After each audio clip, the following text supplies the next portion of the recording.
I'm Lauren Lemanchak. Happening right now, Minnesota Attorney General Keith Ellison and the mayors of Minneapolis and St. Paul are holding a news conference. We're told it will be an important announcement about Operation Metro Surge. And just moments ago, we received a lawsuit filed in federal court by the state of Minnesota saying that ICE and Border Patrol are essentially acting unlawfully in this surge. Let's go out and listen to Attorney General Keith Ellison. Because this has to stop. It just has to stop.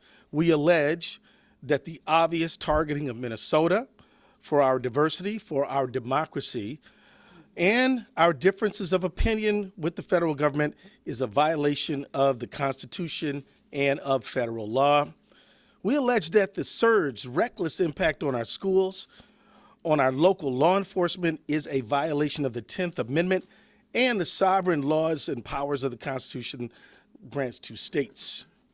We allege that DHS's use of excessive and lethal force, their warrantless, racist arrests, their targeting of our courts, our churches, houses of worship, and schools are a violation of the Administrative Procedures Act on arbitrary and capricious federal actions. And we ask that the courts will end the surge of thousands of DHS agents into Minnesota.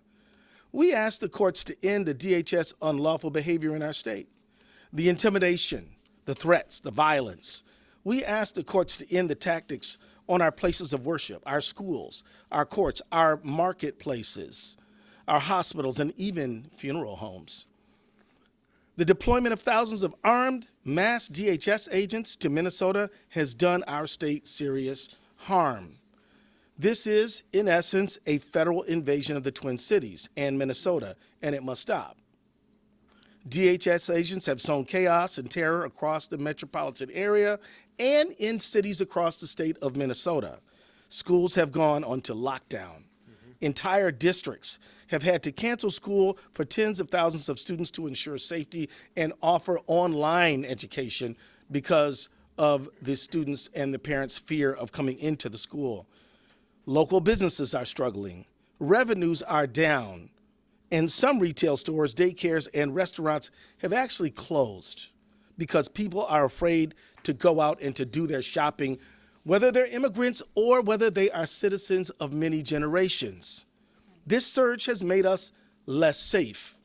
Thousands of poorly trained, aggressive, and armed agents of the state, of the federal government, have rolled into our communities, overwhelmed our local police departments, and law enforcement agencies should be focused on our public safety, but instead, many are dealing with the aftermath of DHS agents' chaos and violence. I want to thank our law enforcement officers for doing a tremendous job under very difficult circumstances. Not the people, but the federal government. Minneapolis police have had to respond to more than 20 ICE-related incidents, like witnesses seeking people being pulled into unmarked vehicles by men en masse, or ICE abandoning vehicles on the street with people detained inside.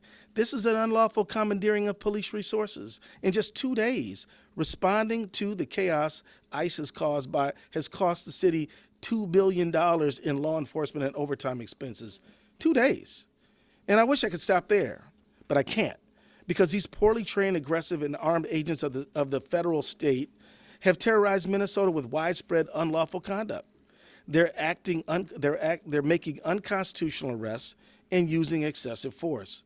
DHS agents have barged into restaurants asking to access secure areas, and when asked to present a warrant, which is required by law, they respond, "We don't need one."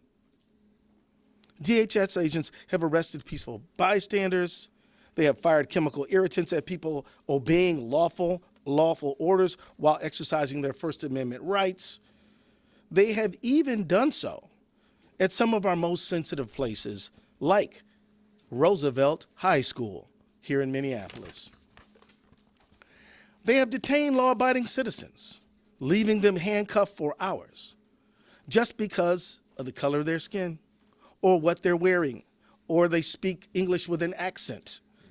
And on January 7th, 2026, a DHS agent shot and killed Renee Nicole Good, leaving her children without a mother and her 6-year-old son without either parent.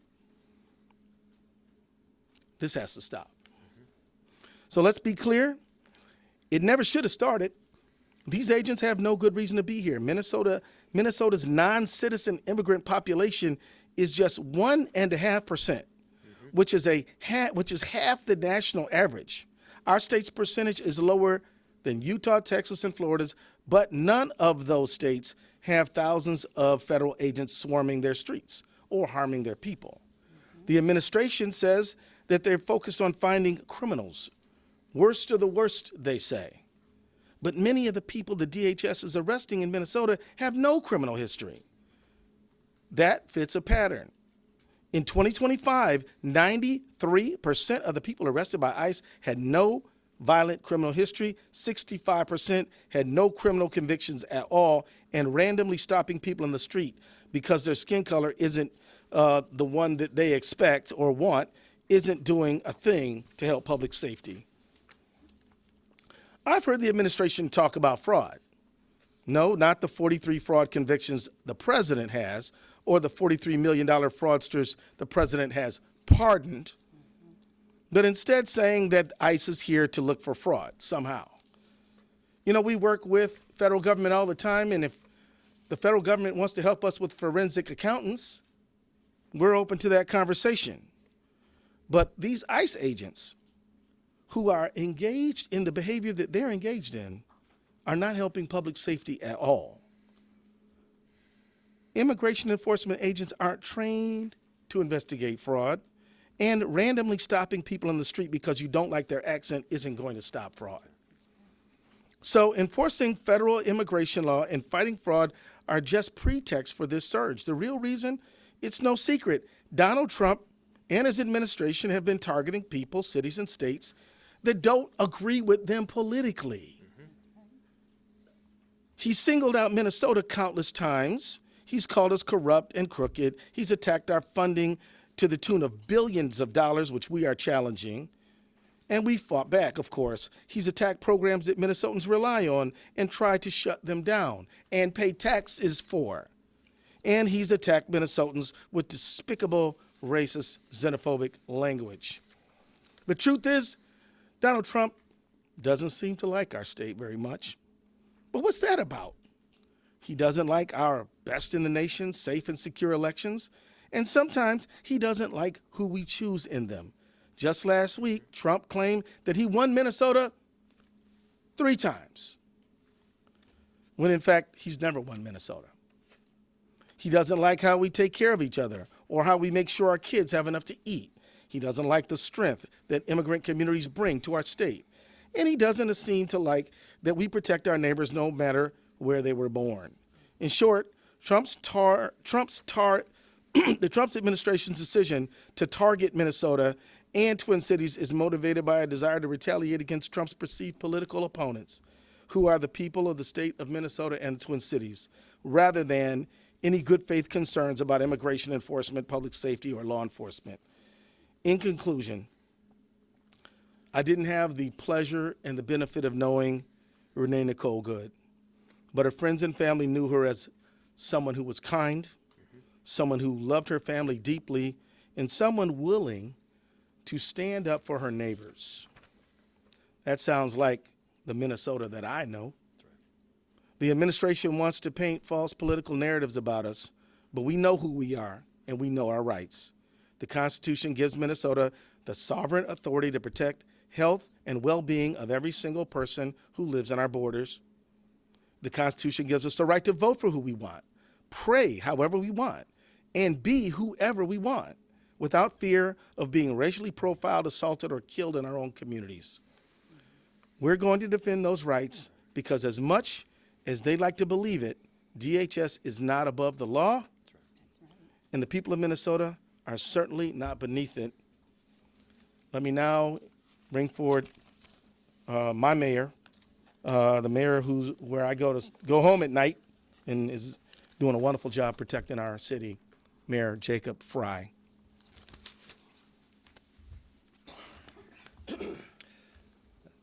Thank you, Attorney General Ellison, for your leadership and your incredible team's work around this issue. Thank you to Mayor Herr of St. Paul for your partnership.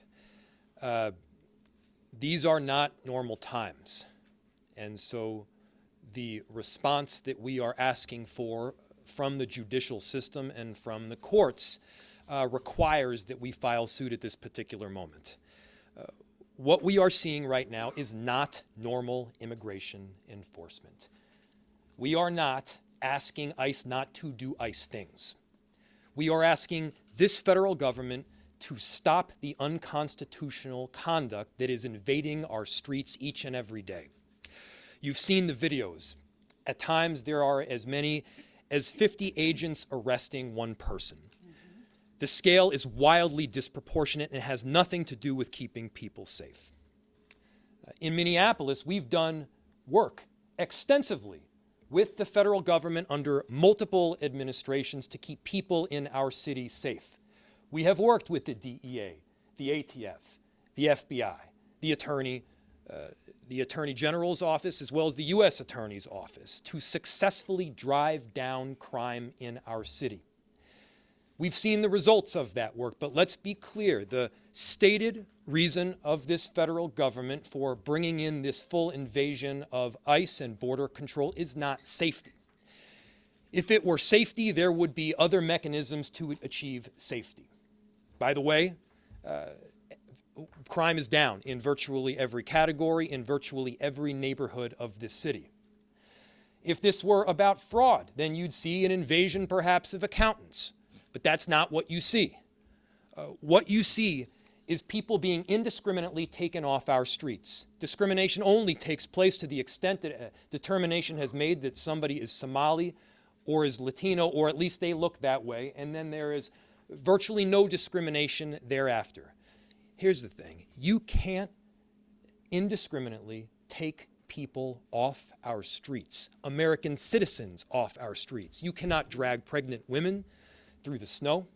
You're not allowed to take teenagers out of their car and detain them when they are in fact American citizens. That is against the law in every state. That is against our United States Constitution. And we're feeling the impact here in Minneapolis. Schools have closed. People are afraid to go to work, shop, or seek medical care. 911 calls are up. Police resources are indeed stretched thin. We have approximately 600 officers in the city of Minneapolis. Mayor Herr has approximately 600 officers in the city of St. Paul. The number of ICE agents and border control are now in the thousands. They are in the thousands. If the goal was immigration enforcement, if the goal were simply to look for people that are undocumented, Minneapolis and St. Paul would not be the place where you would go. There are countless more people that are undocumented in Florida and Texas and Utah. Why are they in these much smaller cities in the middle of the Midwest? The answer is very clear. It is politics. Florida and Texas and Utah are Republican states. The reason that Minnesota and Minneapolis are being targeted is because you've got a Democratic governor, a Democratic attorney general, and you got Democratic mayors. We are doing everything possible to keep our cities safe through this unprecedented time, and at the same time, we have police officers that are tired. We've seen damage substantially because we're now having to pay a ton of overtime. Millions of dollars of emergency overtime for law enforcement. Emergency operations have been activated across our city and state agencies, pulling focus on daily core services that we, by the way, are tasked with providing. Local police officers are being diverted from the very work that we need to be doing, and small businesses are losing significant revenue, with some worried that they may not survive this at all. People are scared to take their kids into school or daycare, to go into work. They're going to have difficulty paying rent. There is no doubt in my mind the kind of action that the federal government is taking is not just mean-spirited. It's unconstitutional, and every one of us need to be standing up. Let me give you another example. Just last week, a group of our city's public works employees were stopped by ICE agents. 3 of the 4 employees were not white. The ICE agents asked to see the IDs of the 3 non-white employees and didn't even bother to ask the white employee for the identification. Minneapolis is being targeted because we stand up for our neighbors and we welcome immigrants, because we believe in the law. And as I said, frankly, because we are in a blue city in a blue state. Donald Trump should know, as long as federal agents are in our city acting unconstitutionally against our neighbors, we will continue to push back with everything we got.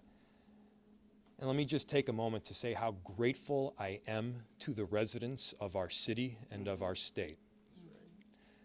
We are not victims in the city of Minneapolis. We've got heroes that are standing up for each other, that are standing by the neighbors that they love. And one thing that I can tell you for certain is that we aren't backing down. We don't retreat in Minneapolis. We don't back down in Minnesota. We stand up against bullies, and right now, what we are asking for is an intervention from the court to push back on this unconstitutional conduct, pure and simple. I'll now turn it off to Mayor Herr.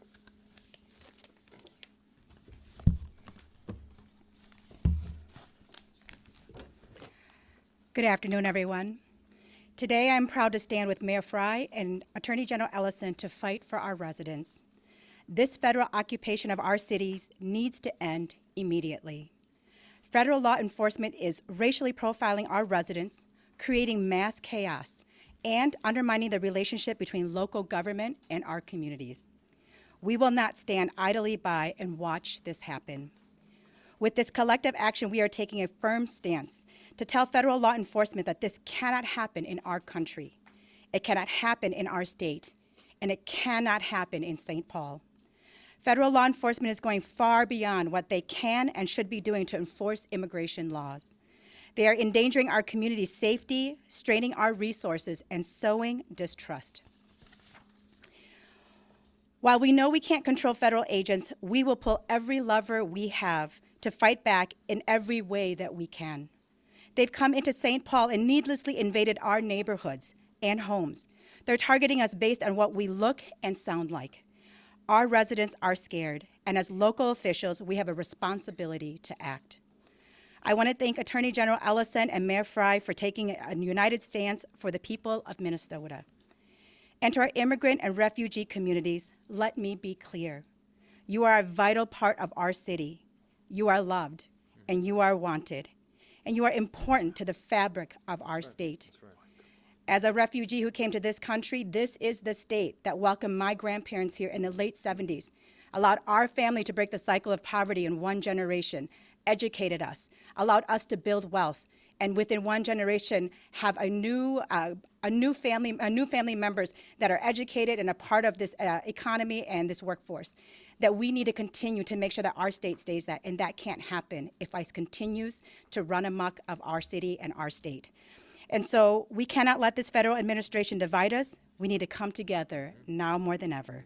Thank you. Thank you. Great job. So now we have a few minutes for questions. I want to acknowledge the vital presence of President Elliott Payne of our Minneapolis City Council here on behalf of all of the council members, I think, in the council, representing the council. Thank you for your presence here, sir. And I also want to say thank you to all of our staff members who've worked so hard to prepare us for this moment. They all are very, very critical to the work that we do every day, and we're grateful to them as well. And they may help us answering some of your questions. We have about 15 minutes for questions, and so I'll select the first person who I see. Tom? There's been some success in getting the National Guard out of some states with lawsuits like this, but that was over a question of what the role of the National Guard is. It's pretty clear what ICE's role is. Is that going to make this legal challenge more difficult? I don't think so, because ICE, as I think the Mayor Frey said very well, ICE has statutory responsibility to do a certain job. Where our argument is they are exceeding that dramatically in unconstitutional, unlawful ways, violating our First and 10th Amendment rights, our equal sovereignty principle, and provisions of the Administrative Procedures Act. They have to obey the law themselves as they carry forth their statutory duties. We argue they're not doing that. They have to do their. They have to operate within the law and the Constitution. Yes, sir. Hey, A.G. Ellison, A.C. Thompson from PBS Frontline. Thanks for being here. Thank you. Is this litigation aimed at restraining the use of crowd control weapons, less lethal weapons? Our whole crew got pepper sprayed today by federal agents. Are you aiming to do anything about that? Well, one thing I'd like to ask you to do is to make a complaint and make sure people know what happened to you and your crew. Part of what our case is about is First Amendment protection. We believe that the federal government is persecuting the state of Minnesota because of our political views. And that goes, and look, the First Amendment, the press is protected by the First Amendment and is vitally important in this moment when freedom of the press and every First Amendment right is under a threat by the federal government. So I'm going to ask you to let us know what happened. But yeah, we're trying to restore lawful conduct and make sure that the federal government operates within the boundaries of the law, which they're required to do. Yes, sir. Attorney General, this is really something that's obviously really ramped up in the last week. Right. What kind of timeline can we expect on this suit? What are you looking at? What's your office kind of expecting? Well, we filed a lawsuit already. It's on file right now. As far as results go. Well, it's hard to predict exactly what the court schedule will be, but we are anticipating quick action. I don't know, would any of my team members want to, Brian, you want to respond to that? Brian Carter, Special Counsel to the Attorney General. I don't know if we filed quite yet, but we do have a motion for a temporary restraining order that's going to be filed today. We're going to ask that the court hear that motion tomorrow morning. There's another similar motion in a separate but related lawsuit that's scheduled for that time. We're going to try and piggyback on that, and we're going to be asking for immediate relief. Brian Carter, everybody. Way in the back. St. Paul have any specifics on overtime for police officers in the way that Minneapolis has some stats? Yeah, and we do know that we have had we've had to open our command center in order to monitor the city. We've had to have all of our officers in uniform, so that we do have information as well, and we'll be sharing more of that information in the days to come as it relates to this lawsuit. Are those overtime costs likely to reach into the millions if this Yeah. continues? Yeah. Question is, are those overtime costs for Minneapolis police and St. Paul police likely to reach into the millions? The answer is absolutely. We have normal core functions that we are tasked with doing on a daily basis. We are required to respond to 911 calls. We are trying to prevent murders from happening and carjackings from taking place. And by the way, the work of our police has been driving down those numbers substantially.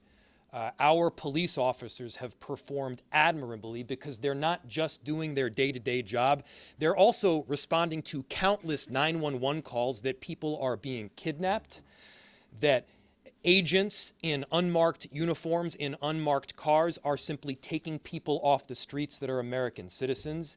They're required to do the work to keep the peace. Our police officers are doing the work to keep the peace and to keep people safe. With 600 officers, we can't do all of those things all of the time. Not to mention, our officers are human beings, and therefore, there is a point where they get tired. And when we've canceled all days off, when our chief is working tirelessly, and he deserves a ton of credit here too, where we've got officers that are working incredibly long hours and long shifts, the truth is that when you get to a certain point, you start making mistakes. Not because you're a bad cop, but because you're a human being. And so we need relief. We're asking the court for it. But the damage that we are suffering right now in Minneapolis is not limited to overtime costs. It's schools shutting down. It's businesses closing. It's people being afraid to go out and get groceries and therefore are going hungry. It's their inability to get money so that they're unable to pay rent. There is a snowball effect that is happening right here, and it's not just because we're in Minnesota and there's a lot of snow. The snowball effect is because what ICE is doing is intentional. This is intentionally putting us in a very difficult position that is not pro-business and is not pro-safety. The only thing that I can see it being is pro-politics. Many people have been concerned about some of the tactics that have been used on the street. We're talking from protesters, some very heavy-handed use of force toward them. Are you guys concerned about what you're hearing from the public in terms of not only Go ahead. or how people are being attacked or what you saw at the high school? Can you elaborate on what you guys are hearing about? Well, I'll let the mayors jump in here, but I can tell you that this whole lawsuit is partially driven, not exclusively, but partially driven by exactly what you just said. And again, look, ICE was operating here before this surge. We didn't file a lawsuit before. That's right. This is because of this surge. And quite honestly, it is because of the accumulation of so many stories that are just so far out of the range of normal. Some of y'all saw the videotape at Target. Some of y'all saw the videotape at Roosevelt High School. And I can tell you how many people who've called me and said, I am afraid to go to work.